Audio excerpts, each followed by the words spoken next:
topic for today on Rethink Real Estate is AI. Still something I haven't totally wrapped my head around. I'm still getting to understand it, still getting to know it a little bit more. But I think that that's one of the things that we can sort of bring to you on this episode is a bit of a naive look at it. Chris is definitely up to speed with it from the creative standpoints within your business. And I think that that's where ultimately it has made the most progression definitely out there at this point is the creative side of people's businesses. From an analytical side, as Chris mentions here, is that it's not as buttoned up as it probably could be, giving you all statistics or different things along those lines. But I think Chris brings some really good insight, and we're going to continue to bring you a few insights as they come out and as we are aware of them, using them within our own businesses and our own business.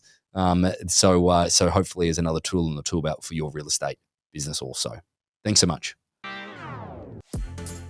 Welcome to Rethink Real Estate. My name is Ben Brady, and this is a real estate podcast aimed to deliver sales strategies, marketing tips, and business insights from industry experts and myself to build a listing-focused business for the future. Let's get into it. Is this really you, Chris? I mean, are any of us real? Wow, getting highly philosophical at this point. Is this a simulation? Is this a simulation? Are we in the Matrix? So I saw a video the other day, and this segues us into our topic of today, which is AI tools. I saw a video the other day of somebody that, don't get me wrong, you can tell that it's not their mouth moving the same way as the words, but it's them with a backdrop, and they've obviously just overlaid like a script over the top of it. And I've got to be honest, for somebody that sits in front of a camera relatively frequently and, this is easy because this is a free-flowing conversation. But to shoot shit that you've got to sit there with a script absolutely sucks. So if that can get any better, I'm totally using it. Well, and I would think that's the most day-to-day of realtors who are trying to create content out there, that they're sitting down with some kind of script and sitting in front of a camera and trying to perfect that script over and over and over. And it might not be an actual script that they're, writing down and putting in front of them, but it might be something they mentally rehearsed 6-7 times, and then they're going in front of a camera and trying to figure it out. So 100%, I think that's coming when it comes to AI and artificial intelligence. And I would say that's the, personas that are coming out there. It's still, like you said, not perfect. And there's that human uncanniness that just seems a little weird. If you're using it for that voice, the voice is great. Like I'm assuming when you watched it, you didn't notice anything with the voice. You didn't. No, I actually didn't. I actually thought he had basically done an audio version of it, and then the filming was done separately. But apparently not. It was actually just typed in. Yeah, what they do is they take your facial image and then they type everything in, and then it basically moves your mouth for you, and then it figures out your tone and your dialect when it comes to your speaking habits, and then it'll actually overlay that on there as well. So I'm assuming the one that you saw is all AI generated from the mouth to the actual voice that's coming out of the person, and all they're doing is providing the script, and they're uploading the script, and then it's doing all the work. Which there's a lot of companies out there that are doing that. I don't think it's perfect for real estate, and we're in that person to person business right now. So if you kind of ruin that mentality, it kind of makes it look like your video is skipping or just something's not right about your mouth. But I would say the voice is so good that if you're looking for just voiceovers or anything like that, it is tremendous when it comes to that. And that's probably, so again, if anybody hasn't figured out, this episode is about AI tools that real estate agents can use. So anyway, long story short is that obviously you can figure that out on your own. But there's another part, I'm just thinking about at the moment. You know how people do those video walkthroughs of for example, the stuff that you just did for Soma. Yep. Right. So let's say that we didn't do a long form interview or whatever it may be, and it was just you doing shorts where it flicked through the actual property and the individual things that we spoke about. Technically, if it was just me with a voiceover talking about the Samsung screens or the Samsung walls that would then put into that property and whatever, and it was just me, we could type that out and then you could flick through that from a real perspective, right? 100%. And I think that's where it's super useful for real estate agents. And what we're talking about is AI voice generator and text. Like that's kind of, if you're going to Google it and you're going to search it out there, look up that. The number one company when it comes to this is called 11 Labs. So it's just the word, the number 11 spelled out, labs, all one word. Those are the biggest ones out there. But yeah, if you're going to just do kind of a reel where you're showcasing your property and you just want to upload some some voice to it and your voice specifically. I think that's where it's super useful. It also helps it so, Ben, you don't have to jump in a studio real quick and have a nice sounding microphone or anything like that. You Yeah. can jump in really quick. You can upload your voice, the day that you're using this. Then you can go away for months at a time as long as your voice never changes. And you could be using this. You could be using this forever for all your property description videos or your promo videos or anything like that you're doing for listings. So your voice never changes. I don't know. So, do you know, I really want to try this one day. I want to try and do like a podcast with you and I. Like we'll try and do like a 5-minute script where it's you and I talking back and forward, and we'll generate 2 images and see if we can do that. That'd be hilarious. That would AI be really podcast. good. And we can even do ChatGPT spits out the entire script for the podcast episode as well. The big thing, everybody probably knows about the ChatGPT and the benefits of kind of getting quick responses for, I want to write a social post or I want to do this. The 3 things that I think have come a long way in the last 6 months when it comes to AI, because this is always evolving, would be this voice generation from text. I think that's really good, and AI voice generation is working really well. The next ones I would say is text to image. So that's really big and I think really useful for realtors out there. And the third one. So hang on. Give me an example of what text to image is. I kind of can't wrap my head. You mentioned to before the episode. And I'm like, yeah, I didn't actually ask you a follow up question. Like, what is that? So text to image, for example, would be you need an image. Of a house, a mid-century modern house with white walls and beige decor and all this stuff. And you type that in there. You need an interior shot of this, and then you type in all that text description, and it will spit out an image for you. And that image you could use for a lot of different things. Say you're trying to update your marketing material and you don't have stock photos. You can plop that text description in there. That prompt is what it's called. And then it'll spit out an image for you, and you could overlay that on, your flyers or anything like that you have out there. You could use it. You could upload a reference image in theirs as well, and you can then stage that reference image. If it's a blank, empty room, and you want to say, give me modern decor, TV over the fireplace, XYZ. It will then spit out an image that looks similar to that reference image, but now is staged at that point. So I think those are really good. Another one would be, keys handing over to a realtor or a realtor opening a front door, like little things, little pictures like that. We don't understand how many photos and videos we need until we're in the marketing. B-roll. Yes. Yeah. Chris, it is just the constant thing. Like if you have a look at Harcourts Auctions, we had to do like a fake auction situation where we had to get B-roll photography. That was, I don't know, 5 or 6 years ago now. And a lot of that stuff is kind of irrelevant at this point, but it's so difficult to stage a day and then have somebody shoot all the individual moments in order to build that library. It's just B-roll, I would say, is the most valuable thing from a marketing position that you can ever find. And that's what I was going to get into too, is text to video is the last one that I think has made like a lot of headwind lately, especially in the last couple months. Before you go on, how do I do the text to image? Where's that? What company is that? Yep. Text to image is a company called Midjourney. So MID Journey.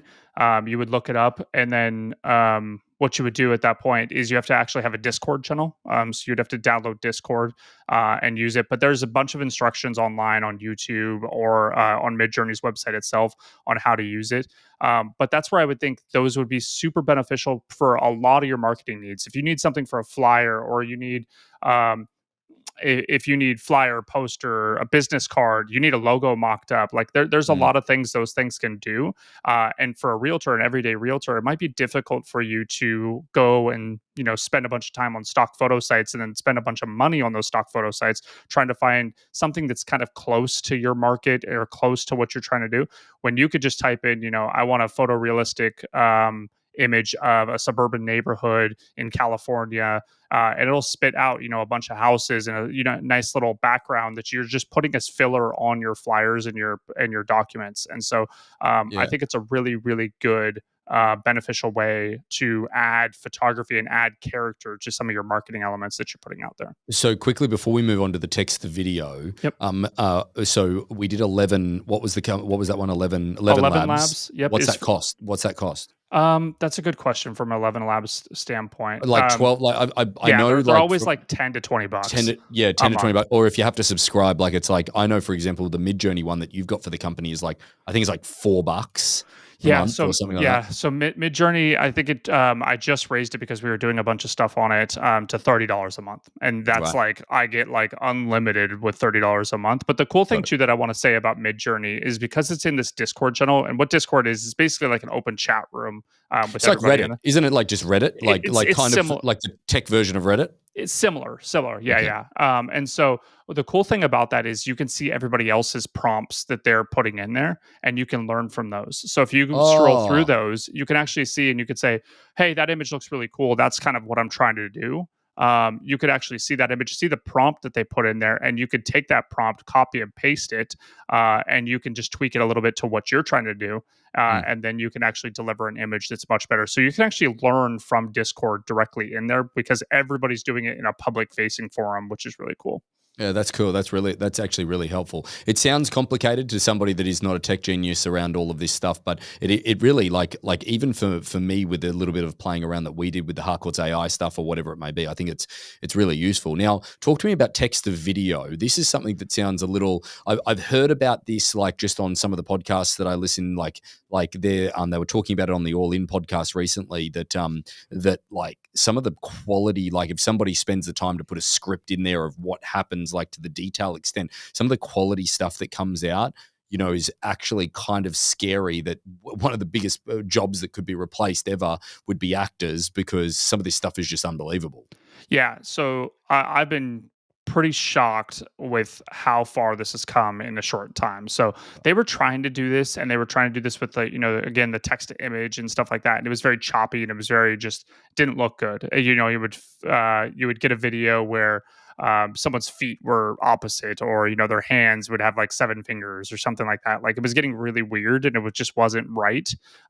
Lately in the last month, it's been really, really, really good, which is crazy. And so there are videos. One of the biggest ones that are one of the biggest reasons why it's got so much better is because OpenAI has kind of perfected this and kind of worked with this with their company called Sora.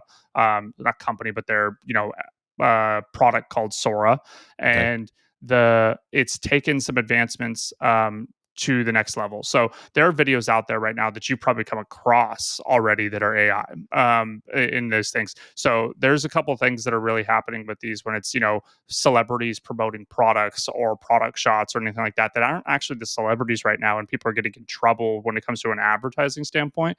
I'm not saying you should go have Joe Rogan or something like that, or, Dr. Phil promote your real estate business, because you could theoretically. But what I would say from this standpoint is the B-roll aspect is really good. So what these do is they allow you to create about 1 minute clips. So it's like 1 minute and under clips when it comes to text to video. And you can give it a lot of different scripts. So maybe your video is talking about the historical aspect of your town or your city. I live in Gig Harbor. Maybe it's talking about what Gig Harbor used to look like in the 1960s. Well, we can't go back and we can't film that. We don't have access to that footage.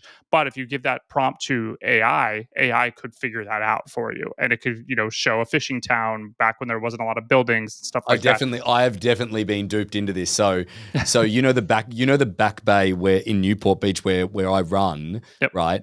There was this video on this social page called Visit Newport Beach, yep. And I totally got duped into this then, like thinking, where do they get all these images from? Because like they were like, I understand like the remastering of old images, but like there's certain parts of the back bay and there's certain parts of the run that they're like, here's the back bay loop. Back in the day, like it was a restaurant, it was this. And I'm like, where do they get this shit from? And I guarantee it's AI.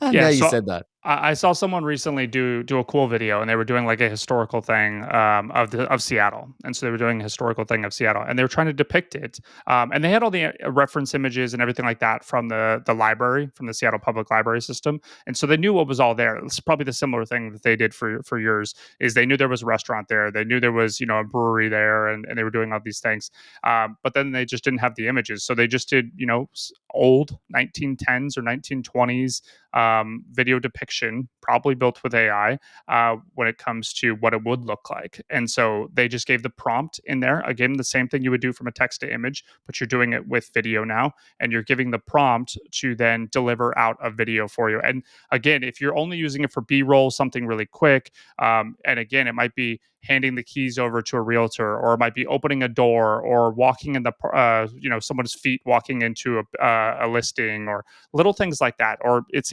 anything from signing documents. What Things about like that go a long way. what about tell me if this is just a crazy idea though. Like I'm thinking about this, like one of the biggest challenges when it comes to selling just your ordinary property is that I'm still a huge believer in staging. Now, you mentioned previously that people can virtually stage a property from the photos and whatever Yep. it may be. I think that, first of all, is incredible. Like we bought our New York place, and that was virtually staged. And I walked into it, I'm like, oh, there's no furniture here. He's like, no, that's virtual staging. Like it can be really, really good. And this was ages ago. But then if you like, it really did a good job of showing the space, showing the use of the space, because again, not to push down the an individual, but creativity is just not a lot of people, or people's ability to actually be able to think about the space and what they can do from a design standpoint. I really do believe you've got to do it for them in order for them to feel the emotional connection to it. Like I think that one of the most depressing moments for any buyer that's ever purchased a property is the day they walk into it now, and when it's vacant, if it was staged, you're like, oh dear, what do I do now? And then I guess that where I'm going with this, Chris, is there an opportunity where possibly people could like take it, say that it's a home that needs to be remodeled. Is there any way that they could do, they could remaster things, like if you removed a wall, or you could paint a kitchen, or put a new kitchen in this space, this could be the design, or things like that? Yeah, so it's always as good as the information it has. So if you're uploading something with a wall in front of it or anything like that, it's not going to be able to understand what's behind it, or the what's a load bearing wall or what's not a load bearing wall inside Right, of a right, building. right. So it's not going to have any of that information. But if you're just trying to depict, what a vacant land would look like with a log cabin built on it, that's it would easily do that. Right. Easily do that. So, which is pretty cool. So, there's a lot of things you could do from that standpoint. You could also dress up the property based on individual buyers. So maybe you're Mm, working with buyers, and you're a buyer agent, and you want to show them exactly what this property would look like. You think this property is perfect. They went through it, it was vacant. They didn't really like it. But you were like, hey, I know your style. Let me just put a little bit of touch on this and show you what this could be. This is a diamond in the rough, I think. And, paint these walls and whatever. You can do a lot of things like that. Photoshop also has their own generative fill. Adobe has their own AI that they're working on right now as well. So you could use Photoshop at that point. Or again, I'm not asking realtors to know everything under the sun. So what you could do is you can look out there and hire someone to use Adobe's AI to fill things in there. So right now, all you have to do when it comes to AI is you just create a box. There's a little button that pops up. It says generative fill in there, and I could say living room furniture, like, and it'll right, it'll right. put all that in there, which Yeah, is and pretty cool. you could probably do things like restoration hardware furniture and stuff like that, Exactly. because it will be able to rip all that stuff out. But I guess that the next part of this that I sort of was thinking about from an AI perspective is like, I just, it's funny how there's some agents that, well, hang on, let's talk about the relationship with realtors and tech first of all, Yeah. right? Is that I would go as far as to say, like, Compass is an incredible example when it comes to real estate technology. They spent over $1 billion on their tech, which, to be honest, I've watched that video of what it offers, and I'd be pretty depressed if I'd spent $1 billion on that. However, that said, is that it's probably one of those things where they've really tried to base themselves around a technology company in order to get a tech valuation, in order to be valued more than just what a general real estate company is valued at.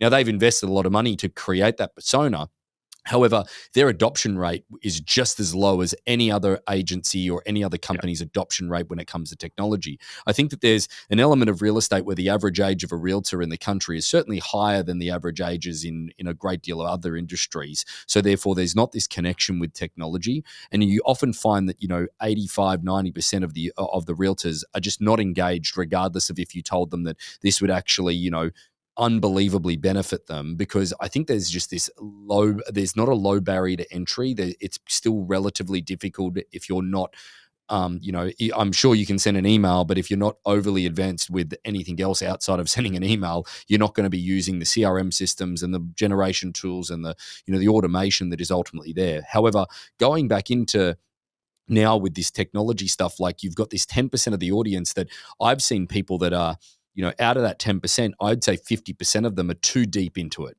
And what I mean is that they've just bought every single product under the sun to try and make their business easier and more streamlined. And they're so confused and they're chopping and changing. It's amazing because we've looked into replacing our own CRM that we've built, okay, and putting another CRM in. But the problem is that when you go out to the audience, everybody has an opinion that's just so vastly different of technologies like the follow-up bosses, the KV cores, and all of these different ones that are out there. There's so many different options. And where I'm going with this, Chris, is that with AI, it just seems to at the moment, it doesn't seem to be used too much in real estate at the moment, because I think that there's obviously a pretty low barrier to entry from a technology standpoint. But the other part of it is that, it just is adding another layer on top where people are like, oh, it's just too hard to figure it all out. I think that's what it is. I think it's the fear of being too hard. And I think you know my background. I've been trying to push tech on realtors for a decade now. Like it's not a fun job. So it's very well. No, difficult. it's kind of easy though. Like and again, I'm not saying that it's kind of easy to get them to buy into it in the moment. It's then a month later. It's see you later. Yeah. It's the usage rate of it. Where should they go to, mate? Like, give us some sources like of where they should be looking. Like in order to like is it on YouTube? Is there certain channels? Is there stuff like where should they be looking for the tools? So YouTube is your probably number one search for any of this stuff. So if you have a question when it comes to 11 Labs or Sora or Midjourney or anything like that out there, that's where I think you would pay attention to these things. The other one I would say from a AI text to video would be Runway is what it's called, like a plane landing on a runway.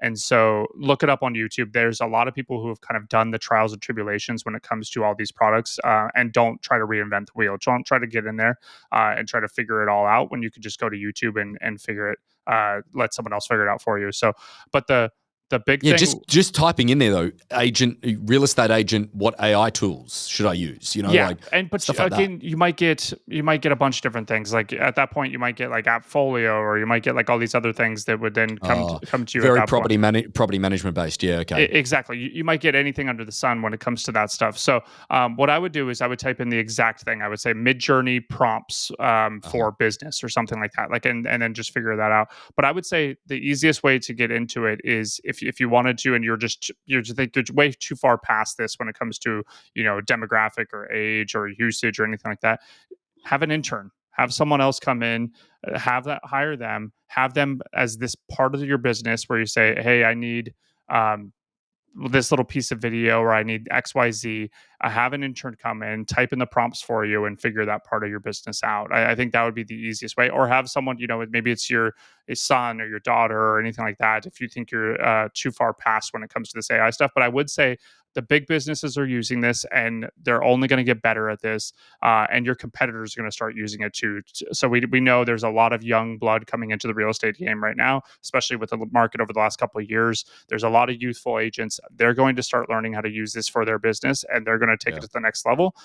So the more that you could tap into it, the better you're going to be. I wouldn't say tackle everything. I would say, again, find the pieces of your business that you really want to streamline. And again, maybe you're making a video and you're like, crap, I heard Chris and Ben talking about B-roll, and I'm looking for B-roll, and I'm over here on a stock video site, or my editor's on a stock video site. Why don't I just type in AI video that I can do this real quick and deliver something that's really good? So, but where I think that it possibly could be really useful, and this could be in a whole nother episode, is that I think that there's a part of this where, what am I looking for?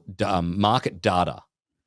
Yeah. But you've got to be careful because a lot of the new AI stuff is not as up to date. Like it's not up to date right now. Is that right, It's getting Chris? better. So Okay. ChatGPT 3, I think it was ChatGPT 3, only had a reference date up till September or something like that, or Right. something weird. They had a cutoff date. Now the AI program is allowed to search. So it's doing its own web browsing, its own searching. So it is scouring the internet for resources. Again, it's not going to be perfect on things that it's not understanding from, but Yeah. there are AI market research apps and companies. That's not my forte. I don't have a lot of that information from that standpoint. But there are companies out there that are using AI to basically depict what's going to happen in forecasting and everything like that. The other thing Yeah. I would say is AI right now is not good at math. It's not which is Oh, okay. strange. You wouldn't think that. You'd be like, oh, it's just ones and zeros. It would figure that thing out. But the way ChatGPT formed was to learn the English language, not to. So the way it actually formed, just for a background of people, was it gave them a prompt of like a word, and it said guess the next word. And so it was like Oh. grizzly, and it would say duck, and it's like no, that's not right. And then next time it comes back, it said no, the answer is bear. Remember that for the future. So now grizzly bear. Well, they did that a trillion times, like a countless amount of times with every single word. So it started to guess which words come after which words, and that's where the kind of conversational element of ChatGPT's come from. Okay. So So it's so not could good you with numbers yet. what do you think? Like, could you, like, isn't there like part of ChatGPT where you could upload all of the market data within, say, let's just say Newport Beach, and then could you give me the average turnaround time or turnover of a property? How many years? Like, could you do that stuff? It will get you close, is what I would Okay. say. It would Okay. get you Okay. close. That's where I think you're looking at more of these AI market research apps and stuff like that have figured out that way to get the right answers out of there. If you just type that into ChatGPT, again, it's going to get close. It's probably not going to get 100% accurate because it doesn't understand, percentages, or it doesn't understand like it's the complex math that it struggles with. The 2 plus 2 it's seen a million times, and it knows that Yeah. 2 plus 2 equals 4. Yeah. Like it's seen that sentence 5 billion times at this point. And the more it sees the other sequences of market data or turnover rate or anything like that, the better it's going to get. But it's just not perfect when it comes to numbers yet. Okay. Well, again, it's still something that we want to keep our finger on the pulse with, and there will be something that we will revisit continuously throughout our podcasting to see what some of the new tools are and things along those lines. But I think you just see it as a tool in the tool belt in order to actually create some leverage. I think that one of the more insightful videos that I've looked at. I'm not the most like I sit in front of the Harcourts AI that we have, or the Harcourts Auctions AI, whatever one you're on, and it's a simplified version of ChatGPT. And I look at it, I'm like, what do I ask it? I struggle with the prompts. So I think YouTubing, are best prompts for these situations. If you can give me the prompt, then I'd use it a little bit more. And let me help you guys out with the prompts a little bit, just from the baseline. Is treat it like um, a very rudimentary intern. So, like, treat it like a very basic intern that doesn't know anything about your business, that is coming into your building, and you're saying, "Hey, I need you." And very simple prompts, very simple, and then elaborate with it from there. So, it could be, get me scour my website and tell me all the keywords that I'm targeting and all the ones that I should be targeting. Like that might be your initial prompt to it. And then once it comes back with everything, it says, okay, disregard these keywords, or tell me the 6 keywords I should be going after that. Okay, take out this keyword, blah blah blah. So it's an ongoing refinement that Ongoing you've got to play with it. conversation like you're having this thing with your intern, or it could be write this email to a buyer prospect, and about 6 properties that we found, that all probably don't meet their needs. And so it comes back, and you could say, okay, shorten that email. Right. Right, right, Okay, right, right, right, right, right. dive deeper into 1234 State Street, and talk about that property. So I would say you could tell it. You don't have to be polite with ChatGPT, and that's one of the funny things about it is your intern might get pissed off and quit if you tell them to redo the same thing 27 times. ChatGPT is not going to have that problem. So you could type in a very simple prompt in the beginning, whatever you're trying to accomplish. And then from there, it could be a script for a video, it could be a script for a podcast. It could say, okay, now shorten it, or dive deeper into Instagram, or dive deeper into this piece of it. And it will go farther and further and further. I've seen business plans pop out of this that are tremendous. That there's one business plan that I saw. A guy's job is to go to companies and create business plans. It takes him like 2.5 weeks. He said that's better than anything I could ever wrote in 2.5 weeks, wow. which is tremendous. But again, it's a simple prompt. Write a business plan for a coffee shop business in the Pacific Northwest. And then it goes, cool. And now it says, okay, and it gives you the entire prompt. And hopefully, now hopefully it would come back saying, don't do it. Yeah, exactly. Because Starbucks. Yeah, sure. And so, but I know Chris is a huge fan of Starbucks. This is like, that's his like go-to. No, not really. I mean, I like Starbucks. I when I'm on the road, I drink Starbucks. So I you can't see. Do you notice that you can't speak ill of Starbucks in front of somebody from Seattle? I mean, you could speak ill of it. We don't drink it like crazy. We have a better coffee culture than most places. But anyways, do you know, it's actually kind of like when like people get offended, like Americans get offended when it's like, oh, you drink Budweiser, right? Or you guys with Foster's. Yeah, that's right. That's right. But the business plan comes out and it gives you all these bullet points, and you could say, okay, now take that bullet point and dive deeper. Create a two-page like topic around X bullet point. So that's where I would say the more you talk to it and the more you dive into it or tweak what it's giving you back, the better your results are going to be. So that's where treat it like an intern, treat it like someone who knows nothing about your business, and then refine it. Tell them, tell it, not them. I probably shouldn't be calling it a them. Tell it to get better at certain things. So I want you to use this tone. I want you to remove this word and rewrite it and stuff like that. So there's a lot of different things you could do when it comes to AI. But again, with anything, the text to image, the text to video, the simpler the prompt you give it in the beginning, the better. And then you can tweak it from there.